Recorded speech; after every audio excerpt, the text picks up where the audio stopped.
முழு கொள்ளளவு total capacity 3645 million cubic feet.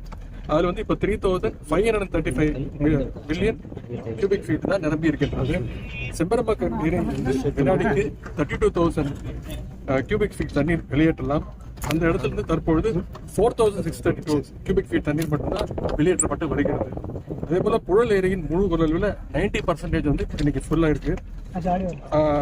Puzhal ஏரியிலிருந்து வினாடிக்கு 7200 கன அடி தண்ணீரை வெளியேற்றலாம். ஆனால் இன்னைக்கு தற்பொழுது வினாடிக்கு 709 கியூபிக் ஃபீட் தண்ணீர் மட்டுமே வெளியேற்றப்படுகிறது. இவை அனைத்து இடங்களிலுமே வாய்க்காலின் முழு கொள்ளளவுக்கு உட்பட்டு நீர் வெளியேற்றப்பட்டு வருகின்றது. நீர் வெளியேற்றப்பட்டு வருவது தொடர்பான எச்சரிக்கை நீர்வளத்துறை மற்றும் மாவட்ட நிர்வாகத்தின் மூலம் தொடர்ச்சியாக நேற்று இரவிலிருந்து விடுக்கப்பட்டுள்ளது. இதுக்கு முழுக்க முன்னெச்சரிக்கை நடவடிக்கை தான். இதனை அரசு தொடர்ந்து கண்காணித்துக் கொண்டிருக்கிறது. எனவே இந்த நேரத்தில் பொதுமக்கள் யாரும் எந்த விதமான அச்சமோ பயமோ கொள்ள தேவையில்லை. கனமழை நேரத்தில் அரசு எடுக்கின்ற அனைத்து நடவடிக்கைகளுக்கும் பொதுமக்கள் தொடர்ந்து முழு ஒத்துழைப்பு தருமாறு நான் கேட்டுக்கொள்கிறேன்.